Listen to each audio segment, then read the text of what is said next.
Recording in progress. All right, we are calling the January 24th meeting of the Washoe County Open Space and Regional Parks Commission to order. Brandon, if you would do a roll call, please. Yes, Michelangelo Randa is on his way. He is running late, so when he gets here, I will officially put him on the record. Timothy Dake. Present. Miles Gertler, just go ahead and unmute, Miles. Thanks, Present. Kevin Joel. Present. Neil Jones. Present. Nicholas Martin Kearney. Present. Mark Newman. It's not here. And Lisa Rohde. Does not look like either of them are present. We do have 5, so we do have a quorum. Also, I'd like to, our County Commission Liaison, Marluz Garcia. Here. Thank you. And sitting in for our Assistant Deputy Attorney will be Trenton Ross for Lindsay Liddell. Thank you, Brandon. Commissioner Jones, would you lead us in the Pledge of Allegiance? Yes. I pledge allegiance to the flag of the United States of America and to the republic for which it stands, one nation, under God, indivisible, and justice for all.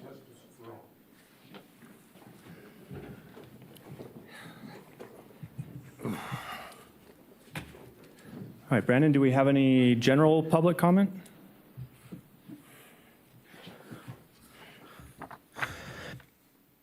First, I'd like to let the record show that Michelangelo Aranda, Commissioner, is here at 1:32. Thank you.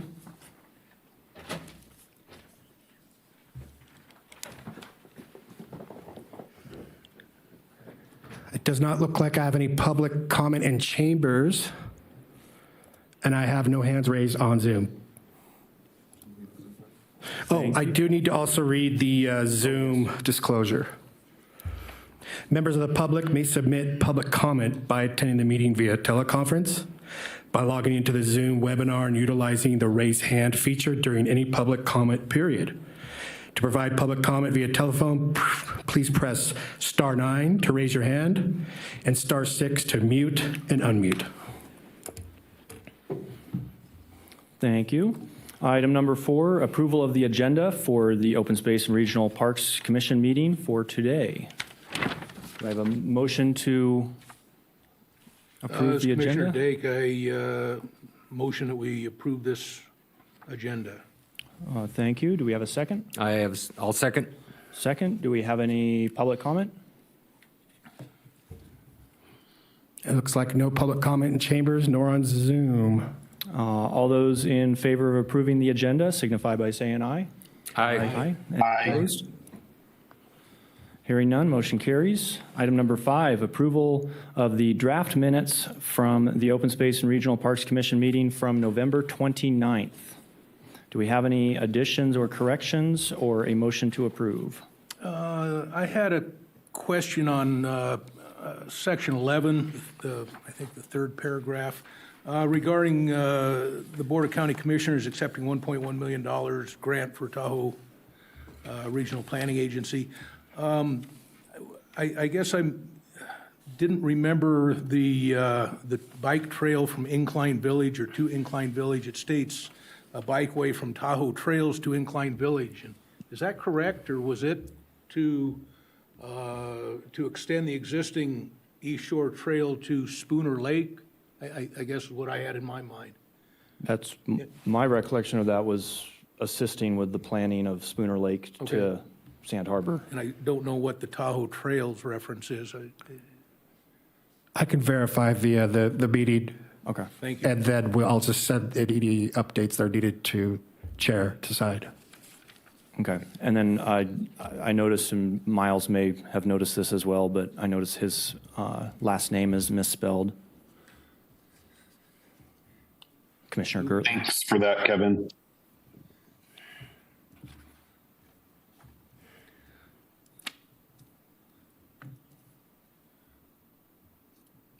Any other changes or corrections? With those those comments and corrections, I motion we approve these minutes. Thank you. Do we have a second? I second. Any public comment? I have no public comment in chambers. I have no hands raised on Zoom. Thank you. All those in favor of approving the minutes with corrections signify by saying aye. Aye. Aye. Any opposed? Motion carries. Item number 6, presentation and discussion on the results of the RFP for operation of Washoe County's regional shooting facility, including direction on possible terms and conditions to be included in a full management agreement between Washoe County and Nevada Firearms Academy for operation of regional shooting facility. Possible recommendation to the Board of County Commissioners to approve the resultant agreement.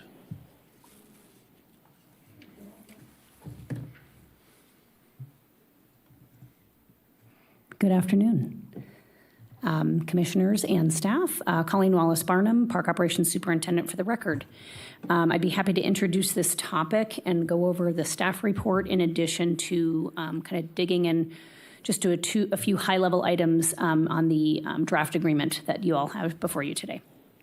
Just to give you some history, Washoe County has managed the regional shooting facility since its inception. And we've been successful in, I would say, managing and recruiting our range master during the time that I've been around in 25 years. We've had 3 different range masters. Where we struggle is, we have one range master and then we had seasonal employees. And the certifications that you have to be able to work out there, you have to be a range safety officer. That's the minimum certification you have to have. And so often we would have trouble filling that position.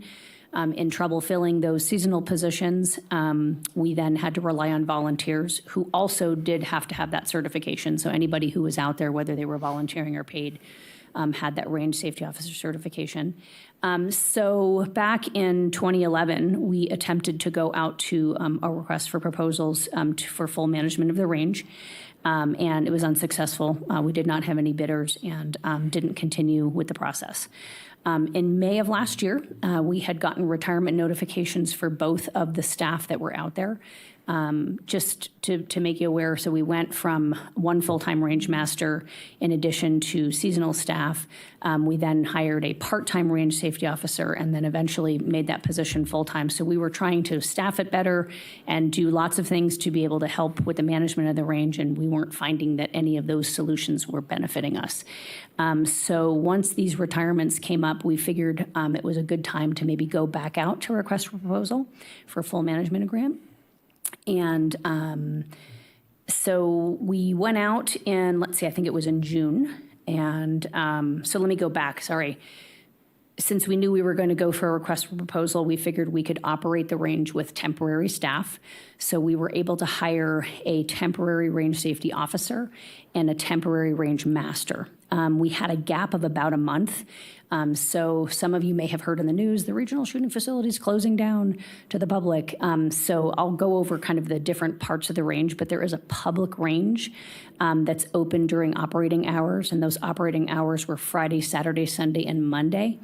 That public range was closed for about a month during the month of July, and then we reopened at I think early in August or the end of July, so it was about a month that we didn't have the public range open.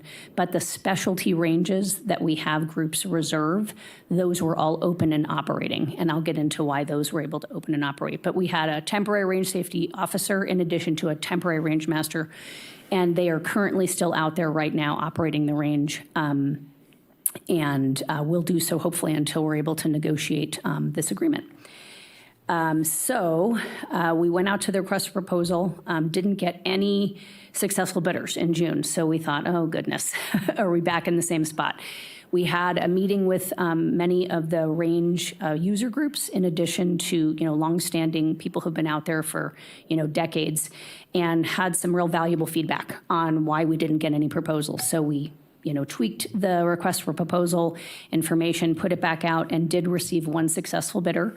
It's Nevada Firearms Academy. They are standing by, ready to do a presentation for all of you. And then once I'm done with my part, I'll introduce them for that presentation. So it's Nevada Firearms Academy, and that is actually Scott Catrone, and he's the person who has been the temporary range master out there since August of this year. So he's very familiar, not only from a user perspective, but also from the management perspective. So I just wanted to go over a couple of highlights. How many of you, maybe that are here or even in the online, have been to the range or familiar with our regional shooting facility? Okay, so a handful. I figured I wanted to just give a brief overview of what we do out there because it's not everybody's forte. So the regional shooting facility, it actually has multiple ranges. So like I mentioned, there's a public range. That public range has 40 bays. So 40 people, first come, first serve, can go out there, rent a bay, if you will. They can be out there all day. For that one fee that they pay in the morning and whatever time they go out there. It's typically operating from 8 a.m. to 4 p.m. And they can, like I said, they can be out there all day. Then the specialty ranges, which is a wide range of different types of ranges, those are rented by range. And then those ranges, if somebody rents that, the group that rents it is required to have a range safety officer on site to manage the shoot. And there's, recreation shoots and those kind of things. So this is a standard operating procedure and what we've been doing out there for decades, like I said. So those different types of ranges really just have different needs. But the range itself is open to the public 4 days a week. And then the 3 days that it's not open, we have multiple user groups from both the military and the law enforcement community using those. Of course, we want to make sure that those uses and as much of the use that's happening out there is going to continue. And I believe Scott and Nevada Firearms Academy are aware of that and are hoping that they can keep this as seamless as possible from the county operation to Nevada Firearms operation. So a few things I wanted to highlight. In the draft agreement. Let's see. Right now, I think we have like a soda machine, so we don't really do food and beverage concessions at all. So they would actually be, they have the ability through this agreement to do some food and beverage concessions. They also have the ability to maybe rent other types of gear. For example, they could rent different types of guns to the public that might want to try a different type of gun. So we don't currently do that. They could do that in this agreement. But we would obviously want them to maintain everything to the standard that it's at right now or even make it better. So again, like I said, we have all those ranges, the specialty ranges, the public range, and then we also have a classroom. That classroom can be used for a variety of purposes. So it could be hunter safety education or law enforcement going out there doing some trainings, those kind of things. And that is still going to be a rentable building and facility for shooter user groups. So the term of the agreement, I wanted to let you all know that, today's the first time we're bringing it to a public meeting. We're still in negotiations with Nevada Firearms Academy, but we're hopeful we can bring this to the Board of County Commissioners for March 12th for approval. So we're working towards that date. So hopeful we can get that done here in the next couple of weeks, I guess I should say. And Nevada Firearms Academy is interested in a longer-term agreement, so we came up with a 5-year agreement with then one 5-year renewal for a 10-year total agreement. In that, we would want to see some capital improvements to the facility, so we're not requiring compensation to the county for the management of the range because we're going to be saving money for them managing the range, right? We're not paying staff and we're not paying for the services and supplies it takes to now manage the range. That will be the responsibility of Nevada Firearms Academy. But we will want to see them putting some of their revenue that they're earning from the facility back into the facility in a capital program, much like the golf course agreements. And this agreement was really modeled after the golf course agreements, which we have full management agreements for those. I think that's the highlights of a couple other things. we're going to be working with them closely. This is the first time we're doing it out there, so we don't want to feel like we're not going to touch it. You guys manage it. We're going to help oversee it. If they have any questions, we're here, as the previous operator. And then if there are any fee increases or any type of, increases that they want to make, that would have to go before us for approval from the director. And I think those are some of the highlights. I wanted to also mention, right, they're going to work with the groups and the clubs and the law enforcement, the general public, promoting and enhancing shooting programs, utilizing the classroom as a public space. So just Washoe County, we do use that facility for the Warm Springs Community Advisory Board meetings monthly. So we're hopeful to continue that, and that shouldn't be an issue. So we put that into the agreement. And then obviously working with the military and law enforcement groups on any of those non-operational days. And I'm going to, one more thing. You can see services by the county are pretty minimal. We do have a public water system out there, which the county manages basically from the well, to the tank, storage tank, to, all of the distribution of the water, and we will maintain and continue that maintenance. Currently, it costs Washoe County $2,200 annually. That's what our line item in the budget is, and we plan to continue that. It's an operation that we're familiar with and feel it's not difficult for the county to absorb those costs to manage the water portion of the facility.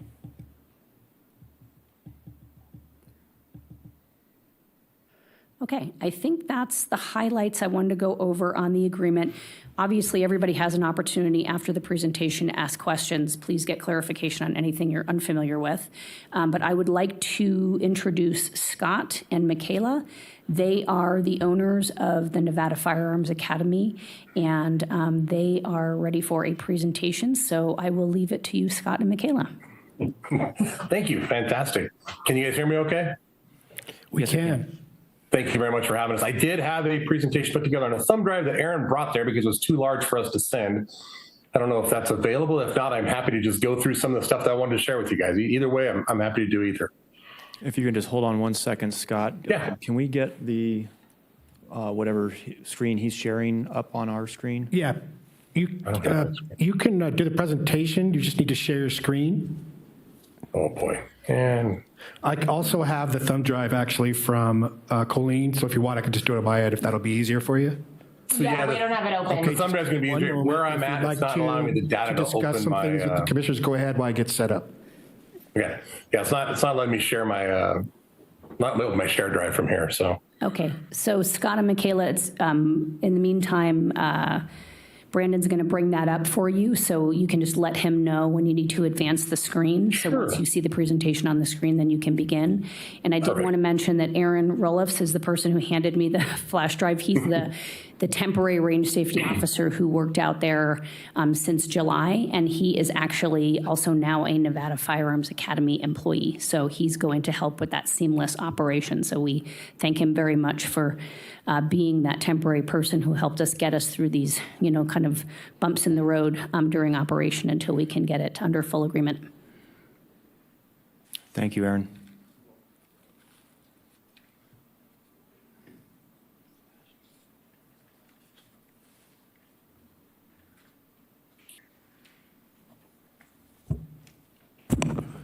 Which PowerPoint is the one from, never mind, the one from the 19th.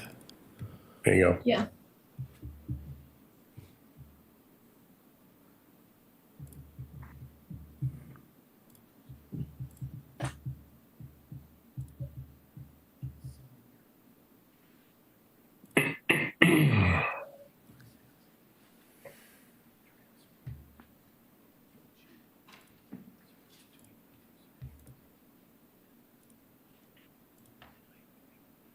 Oh, perfect. There it is. Okay.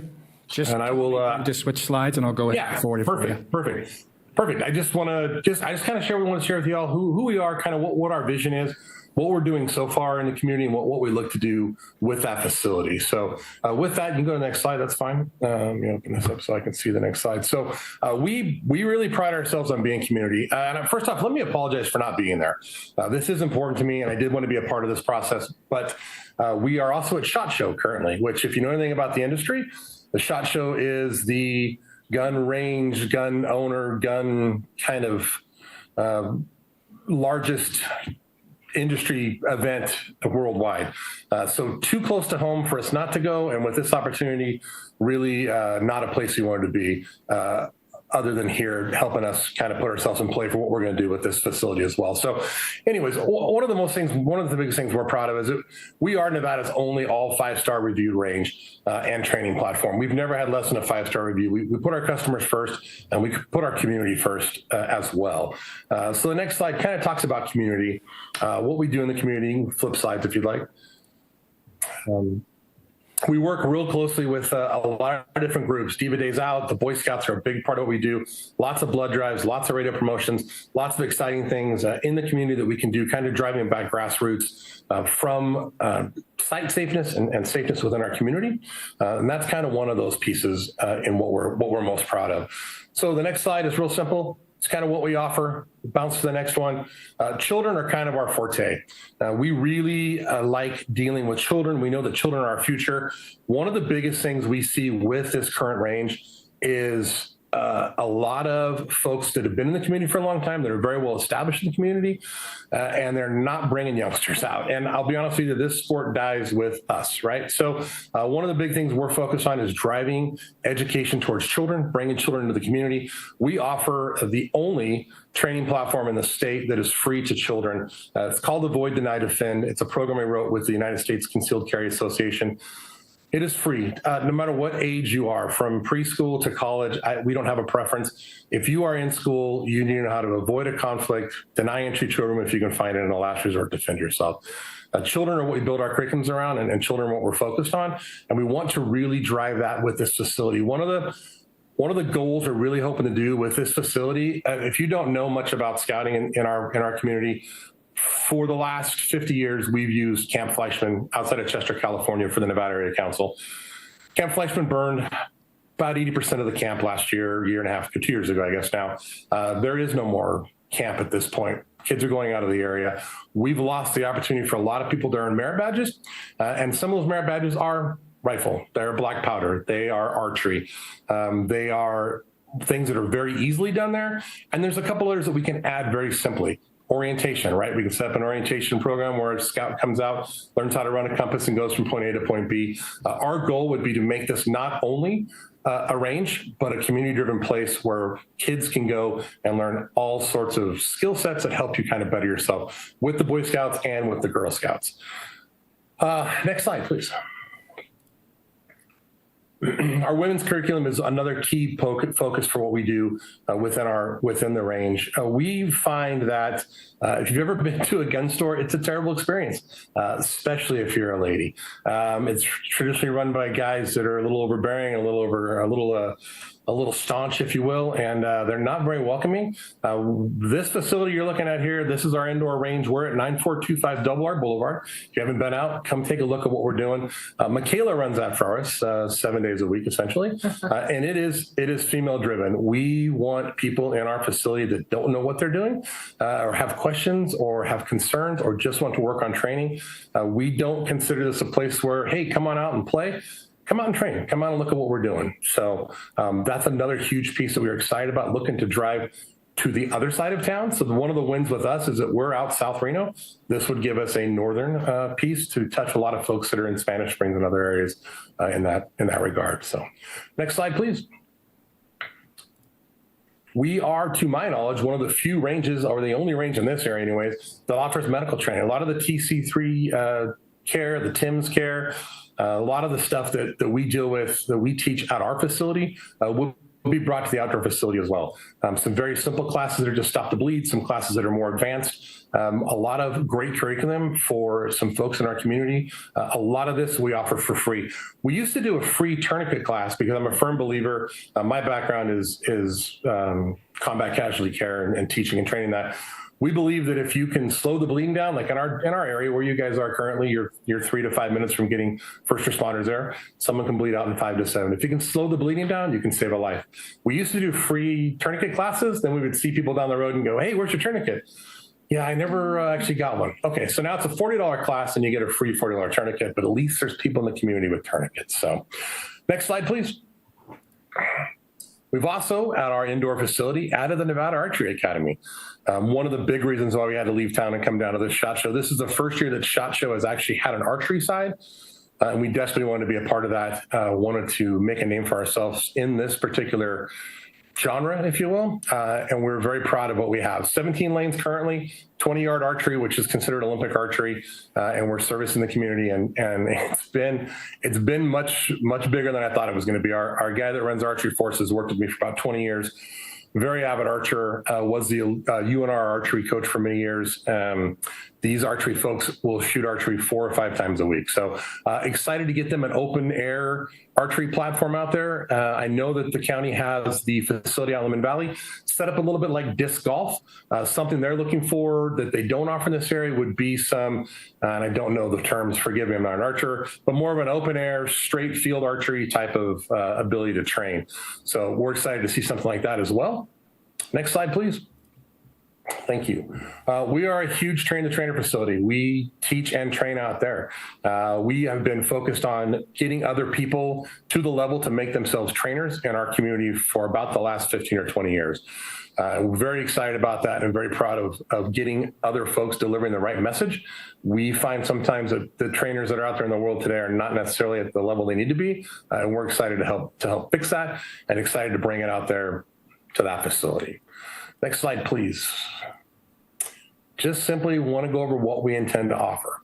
So if you go to the next slide, I won't read this to you, but my concern was I wouldn't be able to get on. I'd have to have Aaron read this to you. So Aaron, you're off the hook. I'll just tell you what it says real briefly, just so you know a little bit about who I am. I've had the Academy for the last 2 decades in this name. I've had it under other names before. This is sold that business, reopened in this name. I was there in 1980-ish with my father, who was a federal agent, and friends with Nevada Wise, the original range master. I was there for the ribbon cutting ceremony. And so when the county said that the facility is going to be closed because there's an ability to run it, I didn't just want to run it, I felt I had to run it. Taking the temporary position to help keep it open opened my eyes to what potential there could be out there. I know there's a huge loss that this facility has had over many years. I understand that payroll was a big part of that, but I also understand that there's been a slight decline in some of the things that have been happening out there. Next slide, please. This is just kind of a look at what the old image represented. A lot of negative reviews, a lot of negative feedback. Next slide, please. I don't want to wear on that. This is our new image. Lots of positive reviews. We've seen a lot of upswing, a lot of uptick in what's happening out there. A lot of people that are coming back. For a brief time, Aaron and I kept a little log of people that came back and said they were never going to, forever and ever, but now they're back. And it was well over 300 people. That actually gave me the confidence and the courage to step up and take on this challenge, because I think that we can probably break even on the public line, and then the goal is to drive programs. So one of the things that we are down here doing right now is meeting with, there's a shotgun throwing, the throw clays, that company we met with them this morning. We have another meeting tomorrow morning. They will build the range for us if we want to do sporting clays. All we have to do is buy the equipment. They'll build it, they'll lay it out, they'll draw it. So we have a lot of opportunity to do a lot more positive stuff with this facility than has been done over the last 40 years. Next slide, please.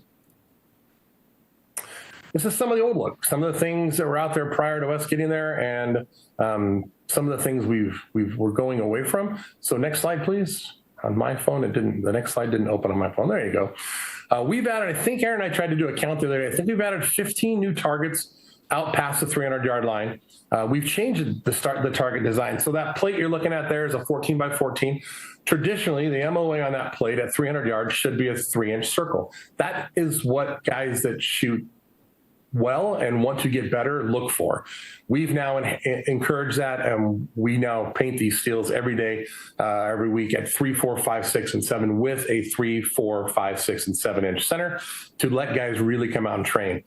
We've built some tremendous relationships with some of the user groups who are kind enough to build some of these steels for us. One of the groups, for example, Palmetto Valley Gun Club, who's out there for a long, long time, they have been kind enough and gracious enough to step up and really help us. This is their Coyote that they gifted to us. That spinner is a 344-yard spinner. Takes about, if you're perfect, about 3 shots to spin it. So a lot of fun stuff that we're bringing back to the range that's kind of been gone for a long time. Next slide, please. This is part of the old look, right? So a lot of this is going on out there. It became kind of a dumping ground. A lot of our community users, not necessarily our public, but some of our groups, these are law enforcement boxes you're looking at here. They've kind of used this piece to just kind of make it a storage yard for them. We're working to clean this up. Next slide, please. This is part of what our future looks like, right? When we talk about what we want to see from this facility, this is it. The biggest part for us is getting out there and getting the youth involved and building it and developing it and making it a place like I had when I was a kid, that I remember going there in the early 80s with my father and really having a lot of fun with the processes. So next slide, please. A sample of some of our improvements so far. Next slide, please. We have added new targets. We've come up with a new design for targets. Not only is it a cost-saving measure for us, the targets become more robust. They're able to withstand the winds a little better. As you all know, that part of the country gets some good winds. We've used some tar paper to build those targets now. Much stronger, much better for us. Better visibility, as you can see how those white targets really pop on there. Just some simple things we've done out of our own pocket to help kind of build that, as well as the steel and other things. Next slide, please. Thank you. These are some poles that we found and we dug up. We are running windage flags. Aaron and I are in the process of threading these so that they will be windage flags. There will be windage flag placed on each side of the main public shooting line, which shoots 40 seats. If you haven't been there before, you can put 40 shooters seated at a deck. And then we have lay down pads beyond that and some shotgun stuff beyond that. So you can get probably 55 or 60 people shooting. This will allow a shooter sitting at the deck to really understand what the wind is doing and to be better at what they're trying to be proficient at. Next slide, please.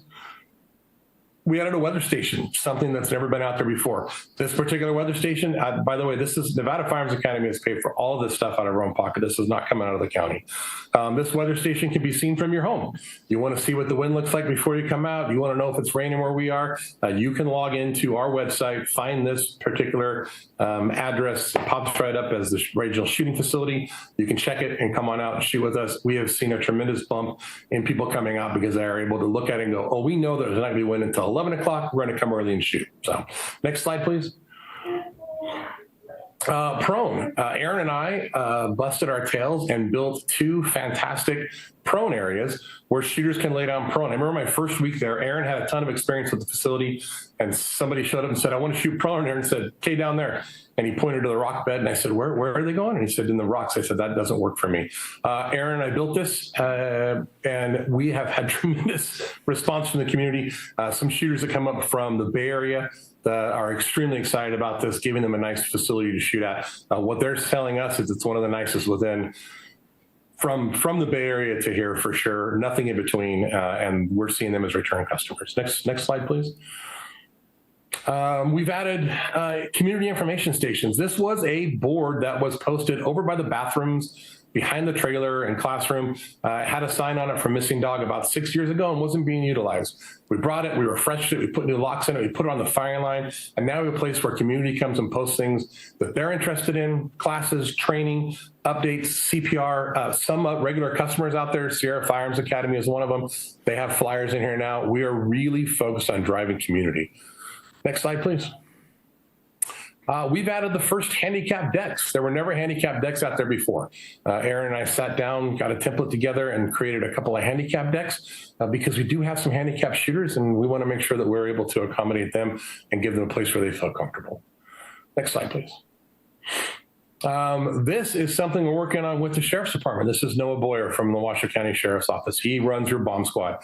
We have just set up an arrangement with him where we are going to have a facility at the Washoe County Range where people can come and drop off ammunition they found. Grandpa passed and we found a box of ammo. We don't know anything about it. Perfect. Bring it to us. We'll get it discarded appropriately. At this point, it's only the Sparks Police Department and the Washington County Sheriff's Office you can do that at. We're doing it at our indoor range out south. We're doing it at this facility here. We will bring ammo as it gets dropped off at our indoor facility to this facility. The county will come grab it and they'll dispose of it properly. We believe it adds a safe value to our community. And not only that, but a place for people to discard this place where it doesn't wind up getting blown up in neighborhoods or other terrible places. Next slide, please. Cleanliness. A lot of things we've done in this facility, people were tripping over brooms and buckets and brass. We now require brass pickup. I know they talked about it before. The signage was terrible. We've got people focused on shooting in a clean facility, being safe. We're hanging all the brooms and the stuff. It doesn't seem like a big deal, but we had a lot of slip and falls we dealt with very early on. And we've had a great response from the community with some of the cleanliness aspects. Next slide, please. New paint on the lines, where people can put, so they were to put their targets. We've worked on the decks where they place their targets. We've added shims so their targets stand up straight. A lot of simple pieces that have really made this a nice place for people to come shoot. And we've got a lot of great response from it. Next slide, please. There's Aaron painting safety lines. Safety lines were blown out in the very beginning. People were not following the policy because it didn't seem like we cared, so they didn't care. We have done all that. We fixed all the paint. We were able to get a hold of some paint and get these lines cleaned up. Next slide, please. Safety and service. We've got some bait stations. We have a lot of problems out there with animals eating through some of our wiring and stuff. Nevada Farms Academy is paying for all of this. We want to make sure that we're going to protect the property that's out there as well. We want to make sure we're doing the right thing for the community. Next slide, please. Weed abatement. We did the first weed drags that I think I've ever seen out there. I know the county's done some in the past, but we had a huge problem with weeds. I don't need to tell you, your residents had a lot of rain last year. That rain created a lot of growth. That growth created a lot of opportunity. That opportunity was places for rattlesnakes to hide, animals to hide. This stuff is eventually going to die and become flammable. We have that to contend with, and we have people shooting at our steel targets. So just in the interest of trying to keep this up to speed and keeping the hazard safe, another process we've taken care of. Next slide, please. There's what it looks like after it's completely dry. That was a full day of dragging, a drag that we built. We've purchased 4 drags ourselves.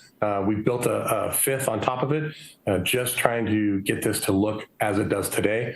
This is something we're very proud of. So that's why that picture's on here twice. So next slide, please. New DG, we have brought in our own DG to build berms. We need safety berms to protect people. This is just something we brought in for it. Like I said, out of Nevada Farms pocket. Page, please. Thank you. Awesome. We've identified that the decks are going away. These decks will be ruined. Probably over the next 10 years, these decks should become brittle enough that they'll break and they'll be ruined. We were able to identify this as a condensation piece. We've now added felt to the top of these decks, just a very simple felt piece. Fortunately for us, Aaron's wife is a master seamstress. She's been great at helping us with some of these projects, fixing flags, things of that nature. We're able to protect these decks now. Just some foresight that we had through the academy, something we wanted to do to make sure we protect these decks for the future generations. So very simple process. Thank you. Next slide. Designated smoking areas. We know that people in the past have smoked on the firing line. That's not acceptable. There's some practices that needed to be changed. Some simple things like this. Like I said, we took care of this ourselves. It's not a big deal. It needed to be done. People needed a place where they could smoke. We thought this was a safe idea. Next slide, please. And then this is going to be something we're going to add to the classroom. So you heard Colleen mention earlier that there is a classroom facility out there. That is true. It's got an entryway, kind of a vestibule type center area. There's nothing ever been placed out there. We are in the process of having one of these built. It looks more like that bottom right one down there. This will be added to that. We will have a station for, to her point earlier about community meeting out there, absolutely. Brian called me from Parks last week and said, hey, I forgot to mention they like to vote out there. Perfect, love to have it. We want community, I think, more than the community wanted this to be community. We're excited about it, and these are just some pieces we're gonna offer. Next slide, please. So that is really my presentation. If you take away one thing from this, I just want you to feel our passion. Truly, this is something we've been talking about for years. I've used this facility since the 80s. We train there monthly, have for years, monthly train there as customers. It just made too much sense not to keep this place alive and not to infuse some energy into it. And really sitting down with Aaron, who was an employee when I got there, feeling his drive and his desire and his passion, and really him saying, look, if you do this, I'll help. That was kind of the deciding factor. So we are people that have been running this place for 6 months now, 7 months now. And we understand what it looks like. We've had a lot of dealings with the community. We understand what it is the community wants, I think. And I just want to leave you with the fact that, look, I don't feel like I want to do this. I feel like I need to do this. This is my calling. This place has been there for me since the 80s, and I want to give something back to it. So hopefully that gives you some kind of understanding of who we are, what we're looking to do in the community, and kind of where we want to be with this. I'm open to questions. If you got anything from me, I'm all about it. Thank you for your time. Again, I apologize for not being there. This is just too much of an opportunity for us to miss, especially with kicking off archery and some stuff that we would love to do out there at that facility. It just meant too much to us to not be here for this process. So I apologize again, but thank you for that. Thank you. Well, thank you very much, Scott and Michaela. Your passion and your energy is obvious. The first question that comes to my mind is fees. Is there a expectation to raise fees over what the current fees are? Or yeah, I guess, is there is that for me? A business plan that shows this to be financially solvent with the current fee schedule, or a new fee schedule with a reasonable increase? For me? For the record. I think you're asking me. Is my mic working? There we go. If you want to answer, absolutely. Yeah, and I'll perfect. Thank you. Yeah, thank you. We are looking at some fee schedule changes. It appears to us, and I've been trying to go backwards and look, it doesn't look like there's been a fee increase there in quite some time. We believe wholeheartedly that we will increase revenue or even actually gain revenue, because there's not been any revenue there, never a dollar made for a long, long time. We believe through volume we can do that, and by getting people back that we're seeing now, like I said, 300 plus people that have said, I was never going to come back here again. We gave you a second shot and we'll be back tomorrow. That we think is going to drive it alone, but we do think that it's $6 for a senior and $10 for an adult. There is no place around here that you can do an entire day event for $6. We've taken a poll from the seniors that come out there and shoot, we have kind of mentioned, like, look, some things may have to change, right? And they've said, I think it's absolutely fair. I think you should. So the kind of the consensus we got was 10 for seniors and 15 for adults. That still keeps us the cheapest range in town. Indoors are $20. Yeah, indoors. Yeah. Well, yeah, our indoor range is the only indoor range where you can shoot all day for 20. The others go by the hour. But we believe that $10 for a senior and $15 for an adult all day is very reasonable expectation. And the customers that we've polled believe that as well. It still makes us the cheapest event or cheapest range in the anywhere in this part of the country. And I think it's still a great value. The user group, by the way, we've not done anything with the user groups. There's really only about 4 solid user groups, and we're working with them to build their volume. So one of the things we have is we have a social media presence. We have an individual that drives that for us, and we're going to help those guys drive their programs. The Palomino Gun Club, we're going to help them build their growth. We're going to help the Western Nevada Pistol League grow their volume. That will in turn increase our revenue. So we don't need to touch that currently, but that's what we're looking at. Hope that answers your question. Okay, thank you. Did you have anything additional on that, Colleen? So I was just going to add, they would also do some rentals of weapons, like I had mentioned. So we currently don't do that. That could be something they could do in addition to ammo. And then the specialty bay rentals, which would be all those specialty ranges, the rate would remain the same. Like he said, they would just anticipate that maybe the number of shooters could potentially increase. So the volume of those shooters that are coming to those matches could potentially increase. Okay, thank you for that clarification. Any questions or comments from other commissioners? I do have Miles Gertler. Go ahead, unmute, Miles.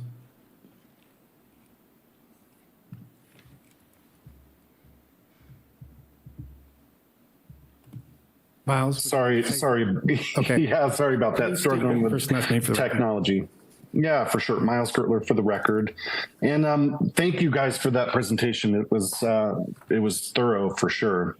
And I guess I don't know exactly how to phrase this, but you being part of the shooting community, maybe you can talk about it a little bit more. Shooting on public land is a legitimate use in many, many places. but we have problems, especially around the urban areas in the whole state, but in Washoe County specifically, with lots of trigger trash left on public lands. So do you see, your management of the shooting facility possibly as a way to drive increased use of the facility rather than on public lands? Or, maybe as an educational role? Could you just talk a little bit about that? Yeah, that's a great question, and you're 100% right. That is our long-term goal. Look, we hear people talk in the summertime about fires in the community from shooters. Seldom do we see an actual round strike a rock, cause a spark, and burn a fire. But the guy that drives his two-wheel drive vehicle across the cheatgrass starts a fire, throws a cigarette out a window, and he's a shooter. So shooters do cause fires. 100% right. Trigger trash, that's a great line. You obviously know what you're talking about. That is, if you go out near the the softball complex, Golden Eagle, you just step out into the dirt, you'll see it.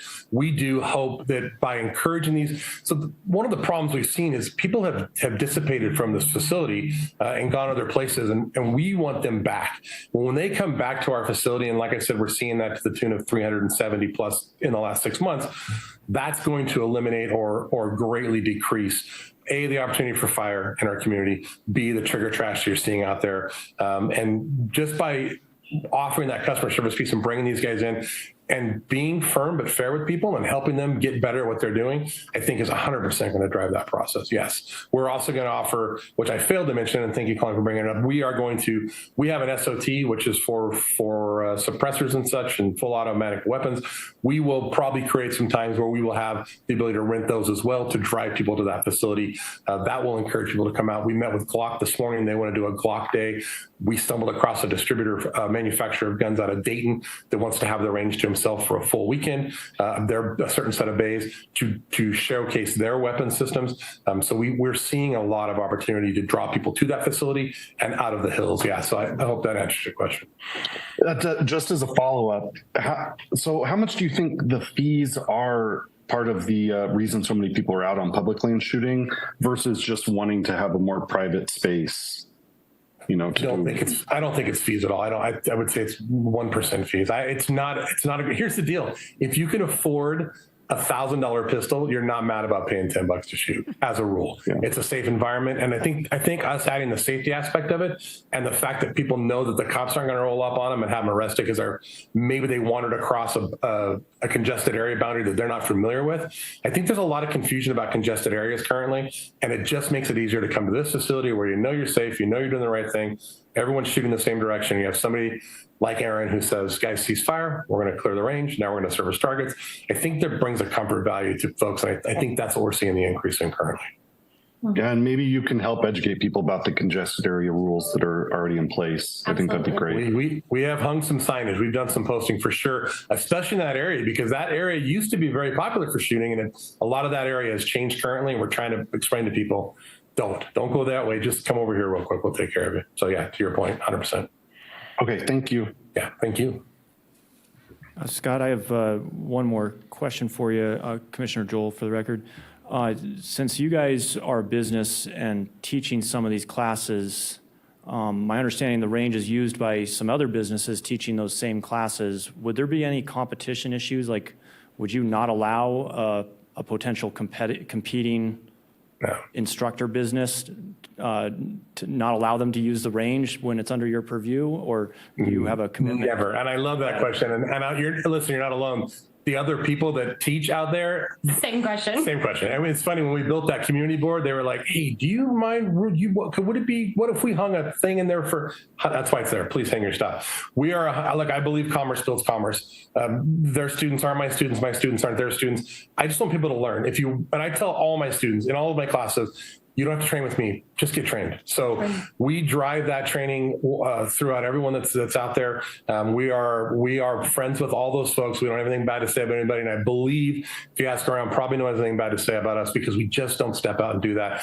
We want you to train. I don't care who you train with, just get trained. And these companies, you could reach out to Sierra Firearms Academy, DK, any of those guys will tell you we support what they're doing. We're there for them. We're cleaning their range after they leave. We're picking up their trash. We support their processes. We're excited to have them. And then those are the guys we're talking about by building volume and adding to the revenue piece. That's the groups that we are solely looking to build volume out of, is getting them into there. We do enough training on our own facility and have for years. So it's never been a conflict for us, nothing we're concerned with, and we absolutely encourage them 100%, and they're very well aware of that. We have a lot of other user groups that actually come in to the indoor range from Shields, Cabela's, Sportsman's, all of those CCW classes qualify at our facility as well. And it's just good foot traffic.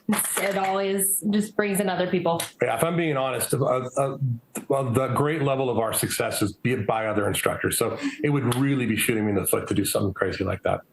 Cool. Thank you for that clarification. Yeah. Any other comments or questions from commissioners? I just have two really quick questions. Commissioner Aranda, for the record.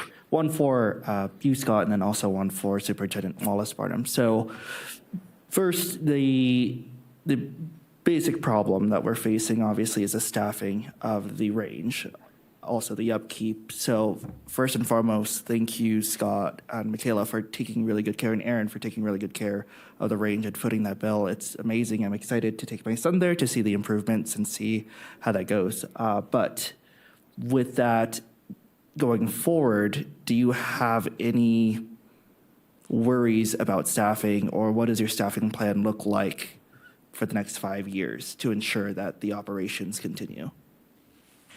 Well, quite simply, I can run that facility with myself and an RSO, and we have a long list of volunteers. Fortunately, Aaron has promised me, and I've threatened him greatly, that he's my guy. He's staying with me. Aaron and I 100% can operate ourselves. All of our employees at our facility are RSOs, so we have a staff of range safety officers we can backfill that with should something happen.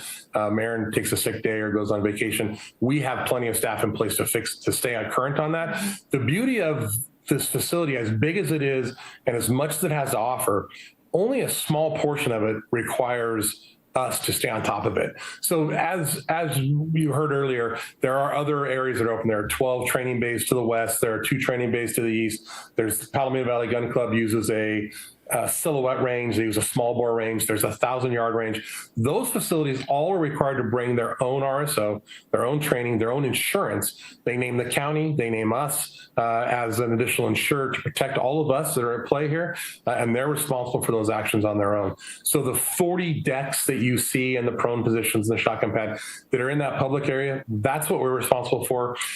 This is the only facility in this part of the country that offers a range master for those 40 bays. If you took a minute and drove out to Car City and looked at their 40 bay line, you would find there is no RSO, there's no one calling the line, there's no one adding that safety piece. So it's run as an industry, it's ran kind of on a, hey, you guys ready to stop? Okay, well, let's all just stop. Let's agree to stop and we'll go on our range and get our targets. This facility gives us one guy with a voice that says, we're stopping now, I'm checking weapons, and then we're going down range. It's not difficult to manage as long as you're on top of the process. And we have a really good, I will give credit to the folks who are there before us. They kept the processes in play. People understand that we're going to call the line, we're going to call a ceasefire, we're going to tell you to get your targets. And so we've got a pretty good following. People understand this. Awesome. Thank you. Thank you. And then, I look forward to seeing you too, by the way. yeah, I'll be there. Cool. And then Colleen, I think some of the information was transposed onto the staff report. So just for clarification for the fiscal impact, right now it's just talking about the Reno Disc Golf Association, but I don't think that Oh, that really, yeah, sorry. No, it's fine. There should have been a different packet sent to your group. That was the staff report that was an error. So I think it should have had the correct one, but You were sent, like the next morning, there was an update stating that the wrong one was put in there. I read, I promise. Yeah, yeah. Okay. Can you summarize real quick just what it is? Sorry. for the staff report for the shooting facility? Yeah, just what the fiscal impact is. Oh, the physical impact. Fiscal impact, sorry. So I took the fiscal impact out of there because we're still negotiating the terms of the agreement. So until we've got everything negotiated, I didn't want to put a number or anything out there. The anticipation is that they would take on, the majority of the budgetary expenses that the county currently is impacted with.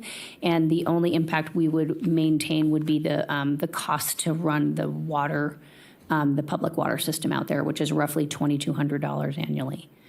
If I could say off the top of my head, I think that would be our fiscal impact. Also, just for the record, that staff report's in front of you. where you're sitting. No, that's the one It's in that has there. that's the one that has the incorrect. Oh, That's why. because the one I have that I handed out has the regional in there and has the fiscal impact.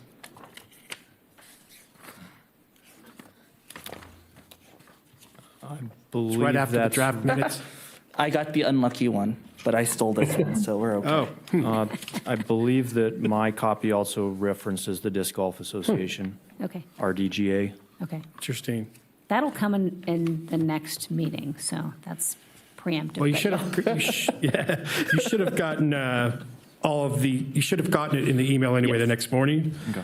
And the copies I have are referencing the shooting range. So Any apologies? sorry for the confusion. No, I'm sure that it's But great. you should have it in your email. Yeah. For sure. Thank you. And then just, so I just wanted to highlight a few things, and thank you, Scott and Michaela, for that presentation. I think it's a really good example of how a public-private partnership can work. I mean, as the county, we were really just trying to keep the place open 4 days a week. And then correct me if I'm wrong, Scott and Michaela, I think they were talking about doing a 5-day-a-week operation, so actually having another day that the public range would be open. And again, that's not been entirely negotiated, but they were talking about maybe doing a 5-day operation as opposed to 4 currently. So that's another, all right, opportunity to keep it open to the public and perhaps, earn some additional revenue. But, we, with those certifications, it was difficult if somebody called in sick to be able to manage the facility. So really, I'm thrilled, Scott, to hear that, you've got a cache of range safety officers that could, fill that gap when needed. So that makes us feel a lot better. 100%. And to your point, we're going to probably go 5 days almost immediately upon us taking over, and then we're looking to go 7 days a week. We still have a lot of work to do, so we need 2 days a week to drag bays and pull weeds in places that we can't get downrange when we're shooting. So look for a 7-day-a-week operation down the road. 5 days a week, probably almost right off the top, just to give us an opportunity to get some stuff still cleaned up and kind of taken care of. Build more revenue. Yeah.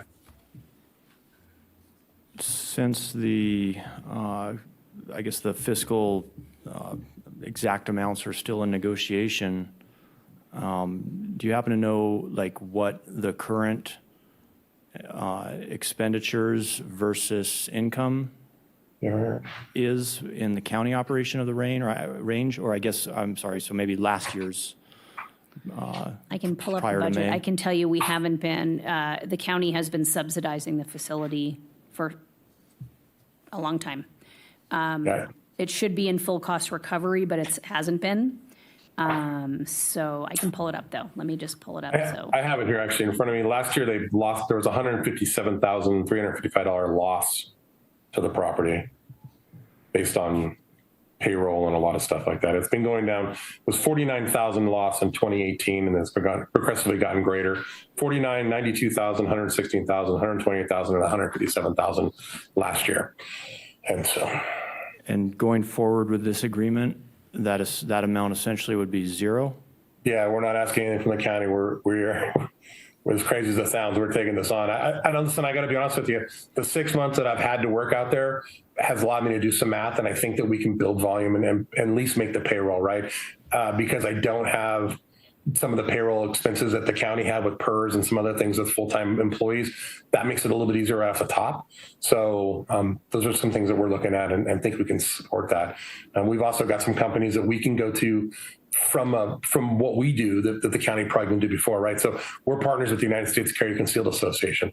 They're willing to help drive some processes out there that'll bring in some revenue that'll kind of keep us above water so that we don't put ourselves in a situation where we're jeopardizing anything to keep that open for the community. So we've got a lot of big partners, and that's been a big help for us. Mm-hmm. Yeah, well, thank you for that information. I mean, my personal feeling is that I would love to see at least some of that savings. And I realize that that's way out of the purview of this commission, but personally, I'd love to see some of that savings go back into the range to help it be open additional days or to help keep the fees at the current levels, or nothing else, just help this kind of amazing sounding plan ensure it's sustainable. I mean, we put a lot of money into all sorts of other types of recreation that the public enjoys. that they're able to do without paying a fee. And I totally understand kind of the pay to play for some of the specialized sports, to help cover some of those costs. But there's not, we went through this several years ago when there was a group trying to close down a lot of public areas to shooting. And, one of the key points of that is that there was not enough places for people to go and, do that form of recreation. And so, if we can reduce the cost factor of that, it seems to me that we would see less of the trigger trash and the irresponsible shooting happening in some of the areas closer to homes, and to really make sure that, Washoe County's facility is top-notch. I've visited some of the other ranges in other counties in this state, and I mean, granted, there's probably some SNPLMA money involved, but, very impressive. And I'd love to see that here as well. That would just be my comment is I'd love to see the county maybe, if there's a realized cost savings, maybe throw some of that, so there may be still a net savings, but throw some of that back into the agreement or some other investments into the range to help make this successful. Thank you. I'm taking notes. Okay. Hey, this is Miles Gertler again for the record. That brings up a really good point, Kevin, and maybe this is beyond the purview of this particular discussion, but I'm curious from folks from the shooting community if there is a need for more public facilities like this, maybe in different geographic locations around the valley or down towards Carson City. I mean, that's out of our jurisdiction for sure, but just thoughts on that if you guys have any. If I may, we've heard a great number of people asking for something out south right now, if that helps. Mm-hmm. Outdoor. Yeah, outdoor south right now.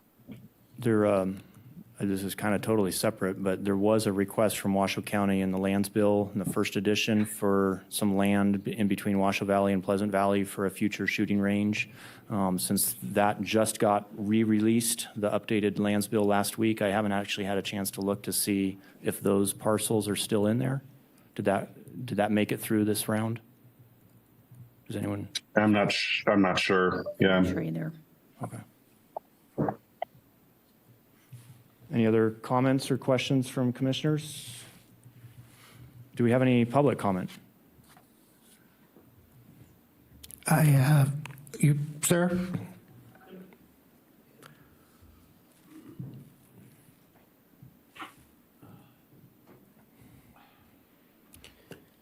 Please state your first and last name for the record, and then I'll need you to fill out a public comment. We already did. Okay, then I will need those, please. What's your dad?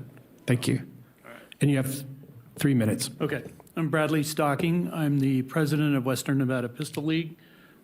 We're one of the main user groups out at the range. One thing we do want to say is that I've met with Scott several times, Scott and Michaela once, and we have a really positive attitude going there. And I think going forward, this is going to be beneficial to everybody. And I just wanted to make sure that we were clear on that. The one thing we are concerned about is the fees.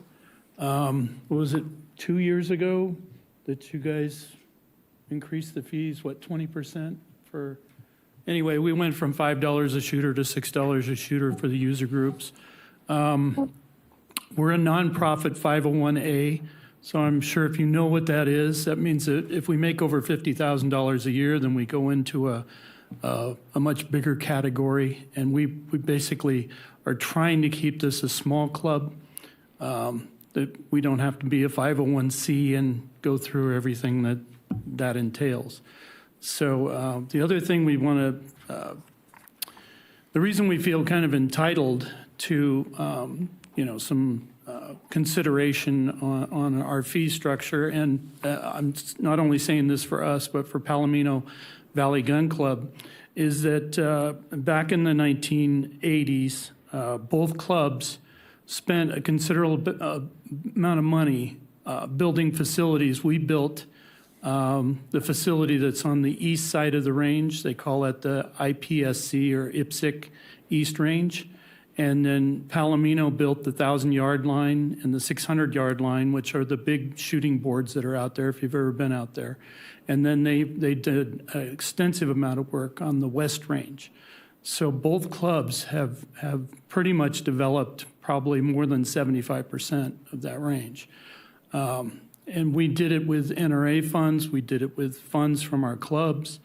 I've got copies. I don't want to sit here and bore you with 25 pages of an old PowerPoint presentation that I did a transcript from, but I can share that with you if that's fine.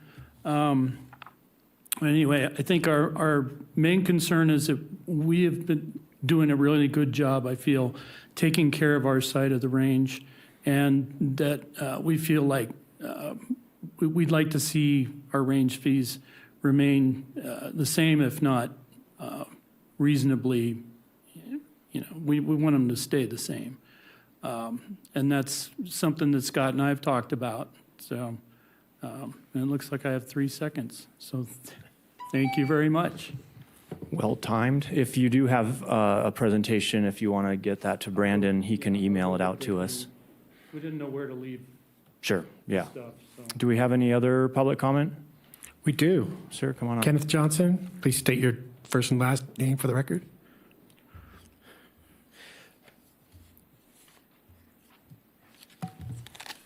Good afternoon. My name is Kenneth Johnson. I've been a user of the Washoe County Shooting Range for approximately 35 years. I've been a member of Western Nevada Pistol League, formerly known as Sierra Nevada Pistol League, SNPL. I want to share some history and important information about our nonprofit organization, WNPL, SNPL, and our support to the safety of shooting sports. During this time, WNPL has made major capital improvements to the range at no cost to the Washoe County taxpayers. WNPL has created the pistol berms through the club's finances. WNPL has installed water lines to these berms for sanitation and fire prevention control. WNPL has installed shade structures in front of the shooting bays. WNPL has designated safety structures located at the front of the shooting bays. WNPL has built storage facility building, installed electricity to such building, provided porta potties at no cost to the range for sanitation. All these are major improvements were completed with WNPL funds over the years at no cost to Washoe County parks or Washoe County taxpayers. WNPL has hosted many major matches, both regional and national levels, that sometimes would bring in 500 participants, which I believe strongly supports our local tourist economy. WNPL hosts monthly matches every month of the year with the club paying fees to Washoe County parks. WNPL members have also volunteered at 2 previous Western States police and fire games. As you can recognize, we are a very active group with 4 club matches a year, 12 months a year, in addition to any special matches we coordinate and host. WNPL provides the staffing of range officers for every match to assure safe adherence to safety rules. In addition, WNPL operates under the cold range format, which means the competitor cannot go to the line without this direct supervision of a RO. And it would be 1 RO per each competitor shooting. 1 RO assigned to manage the shooter's activities when the shooter is called to the line to compete. Club ROs must recertify their status every year. For us to continue to work with Washoe County, we will need the support and cooperation from whoever is managing the range. Most importantly, we need flexible access to the range, including hours of operation, fees, etc. I'm concerned that the fees will increase and the general public will choose not to use the range for safe shooting, but decide to go out to open range to shoot, which causes littering and possible wildland fires. Thank you for your consideration. Thank you. Do we have any other public comment? I have no further public comment in chambers. I have no hands raised on, just one moment. Gregory Brown, please unmute and state your first and last name for the record. Good afternoon. My name is Gregory Brown. I am the current president for Palomino Valley Gun Club. We wholeheartedly look forward to this change in operation management. Scott and Aaron, as you've seen from their presentation, plan to do wonderful things out there, increase the property value, increase participation, and really make this place a much better place for shooters. Get more people out there shooting, get more youngsters out there shooting, and hopefully, so let me say this.